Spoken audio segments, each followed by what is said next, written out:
Thank you. Good evening, everyone. Thank you for coming to the community meeting. This is in continuation of the collaborative design, working with ACANA and stakeholders within the community, residents and business people.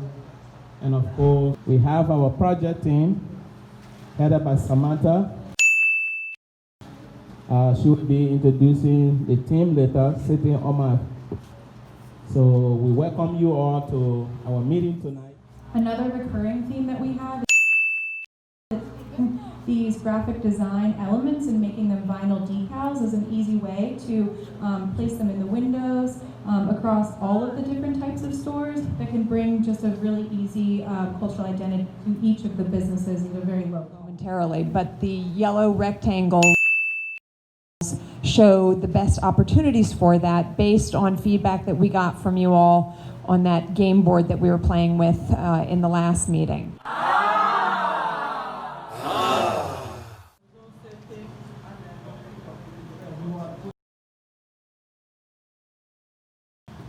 So the comment is, are we going to keep Woodland Avenue clean? Yes.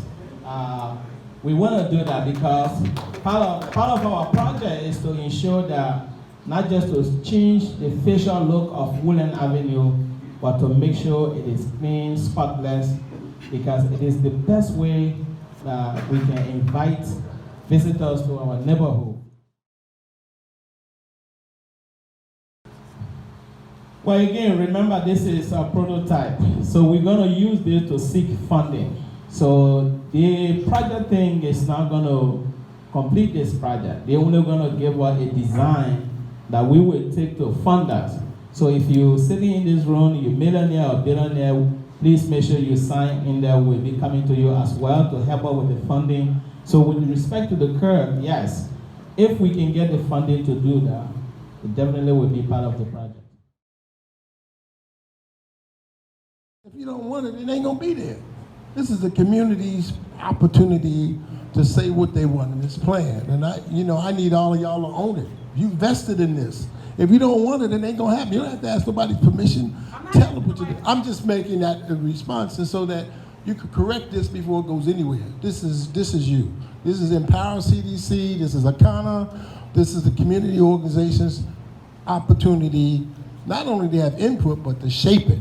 And that's what I'm happy that you're here having this discussion, because we usually get planned into something and not be in the planning process. So I appreciate that. I also wanted to say a couple other things just for my own. I know we've been talking. I'm just a guy from the hood. My name is Stan. That's all. And I'm vested in this. I think it's a great effort. I appreciate it, number one. I think number two, we have so many wonderful things in this city, and one of the things we don't have is a dynamic point of visitation for black people. You can go to Chinatown, you can go to the Italian market, you can even go to the neighborhood now. We got a gay community here that's highly recognized. And we don't have a destination point for black people. And that's how we came up with the concept of Africa Town. You see where you have all of us are derived from Africa, everybody, white people too. If anthropologists are correct and scientists, we all come from Africa and went to other parts of the world. But the idea of Africa Town was to make it a destination point for people of African descent and other people that are interested in Africa. I will declare, I'm looking at this guy, his hair is almost as gray as mine, but I can declare, I'm probably the oldest guy in the room, and I'm 77 years old. I can remember when what we call the historic district now was Skid Row, and my grandmother wouldn't let me go there. But with money and vision, they built it to be the #1 tourist destination in the entire United States, the historic district. And with a little vision and some money and some resources, we can make this a very dynamic tourist tourist destination point for everybody in general, but specifically for the global African diaspora. Think about it this way. Just in Africa alone, we got 1.3 billion people, black people, Africans. We have already been designated Africa Town by virtue of the BBC video. I think some of you seen the BBC video and the France 24 video article on Philly Little Africa. That's you guys. Whether you want to be or not, you've been branded that. And so how do we make it an opportunity for not only to enhance the community, but help the community businesses make money? I mean, in the historic district of Philadelphia, they raise about $8-9 billion a year for those businesses. And as I said, over a period of time, that's where they are. So how do we help our businesses here grow and develop? How do we help our CDCs, our community not-for-profits, sustain themselves as a result of being involved in the development process, to own it? Instead of stop writing people in to own it and buy it, take care of us, and we go into somebody's store. Why does the community come together and create the stores? That's what your CDC can do, that's what ACANA can do. You have the designation to do it. There's nothing to keep you from doing it but your own vision and ability to get together and work together. Just as in Center City or either in the historic district, what we have is a force called the community. It's a district force where people get paid to do that job, to protect the furniture, to get the homeless people off the street. And that's what we will have to do here. We have to create jobs for our people to help maintain the community, keep it clean, and help teach others to keep it clean. You know, when you go down City Hall, you almost feel embarrassed if you drop something. You're almost scared to drop something on the thing in City Hall. That's how we want people to be when they walk along Woodland Avenue.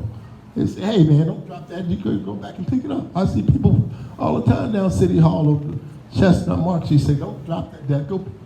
And so we have to create that. It's not going to happen right away, but we have to help create that kind of mentality in people when they come, and especially for visitors. Visitors coming from out of the country. Think about it, just in this area alone, we must have over 50,000 African, Caribbean, immigrant, Asian people from like 30 different countries. It's a destination. It's really a destination point for people to come to visit and be comfortable.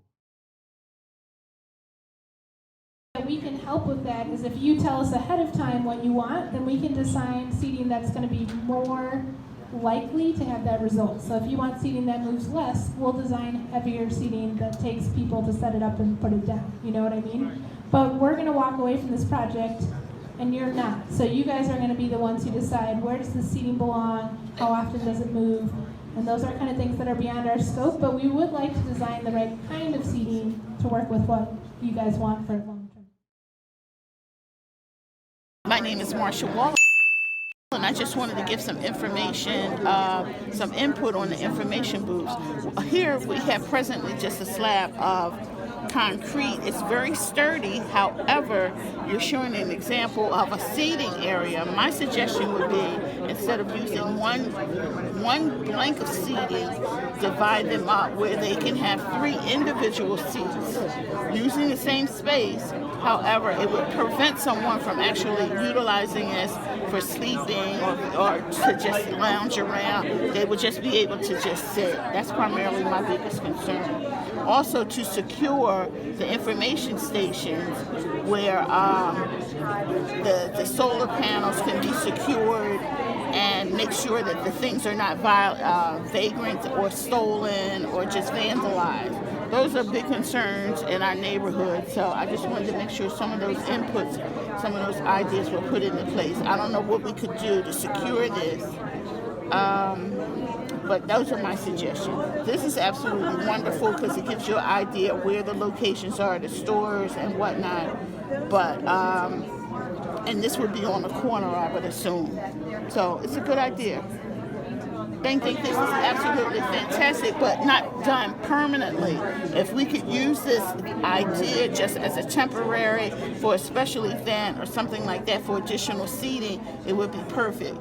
Our sidewalk is very limited for this to maintain out there all year round or 24/7. I think, again, it would be vandalized, and also it would just take too much space on our street. So if it's just something that could be a temporary space, it would be wonderful. You can utilize it if they have a closure for our Southwest Pride Day. That's additional seating that people can utilize. So I think this is a good idea, just temporarily. Okay. Yes, but I definitely like I like this. It's more like hip, in a sense, like, and it's gonna bring more like, wow, how like sometimes when you go down to like the city, the flags, like just going down that stretch, it's beautiful. It's like some paint, pole wraps, or maybe some signage. You might suggest it will make the police job more fun for us. I can see already. Well, the one thing... And behind, this is what we did with behind it. There you go. And the one thing is that once a few store owners start to do it, the other ones will realize... Everybody else. Yeah, they will. Mm-hmm.